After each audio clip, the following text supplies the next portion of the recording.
PTI के रहनुमा उनको वेलकम करते हैं। आप तमाम दोस्तों से गुजारिश है कि इन्हें रास्ता दें, मीडिया के दोस्तों से गुजारिश है कि इन्हें एक जगह पहुंचने दें, उसके बाद अगर आपने इंटरव्यूज करने हैं आप कर लें।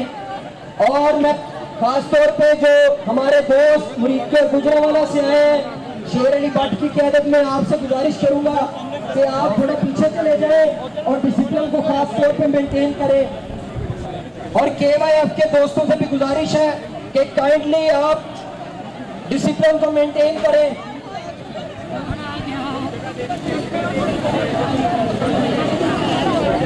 दोस्तों ਅੱਗੇ ਆ ਜਾ ਅੱਗੇ ਆ ਜਾ ਨਾਲ ਲੋਡ ਸ਼ੈਡਿੰਗ ਦੇ ਨਾਲ ਅੱਜ ਇੱਥੇ ਜਿਹੜਾ ਉਹ ਬਿਜਲੀ ਨੂੰ ਵੀ ਔਰ ਪੈਟਰੋਲ ਨੂੰ ਵੀ ਮੁਸਲਸਲ ਮਹਿੰਗਾ ਕੀਤਾ ਜਾ ਰਿਹਾ ਹੈ।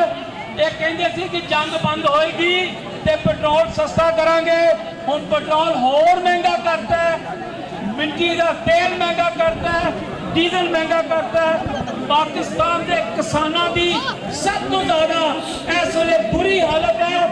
ਟਮਾਟਰ ਜਿਹੜੇ ਨੇ ਉਹ 15 ਕਿਲੋ 70 ਰੁਪਏ ਦੇ ਵਿਕ ਰਹੇ ਨੇ ਮਾਰਕੀਟ ਦੇ ਵਿੱਚ। ਇਸ ਪਹਿਲੇ ਖਰਬੂਜ਼ੇ ਦਾ ਹਾਲ ਹੋਇਆ, ਆਲੂ ਦਾ ਹਾਲ ਹੋਇਆ।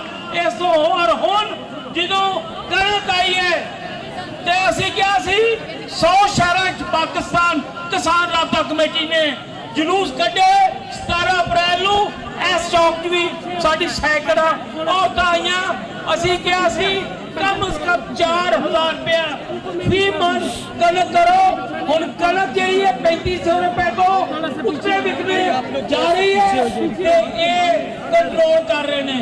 इन्होंने 11 कंपनियां ले लिया ने, प्राइवेट कंपनियां जेड़ियां सीधी सीधी हुकूमत की शह के उत्ते हुकूमत के गोदाम इस्तेमाल कर रही ने। हुकूमत के 600 मुलाजमीन इस्तेमाल कर रहे हैं, 6 अरब की सब्सिडी इस्तेमाल कर रही है। ये कहते हैं असी प्राइवेट करना चाहते हैं। जिस तरह इन्होंने PIA नूं लुटिया हुण महकमा ज़राअत नूं लुट रहे हैं। लानत है इन्हां दे उत्ते। सानू हर शोबे नूं प्राइवेटाइज करके ये समझते हैं कि सरमायादार ये मुल्क चला लेंगे।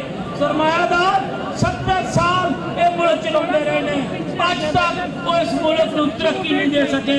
इस मुल्क को अगर कोई तरक्की दे सकता है तो पाकिस्तान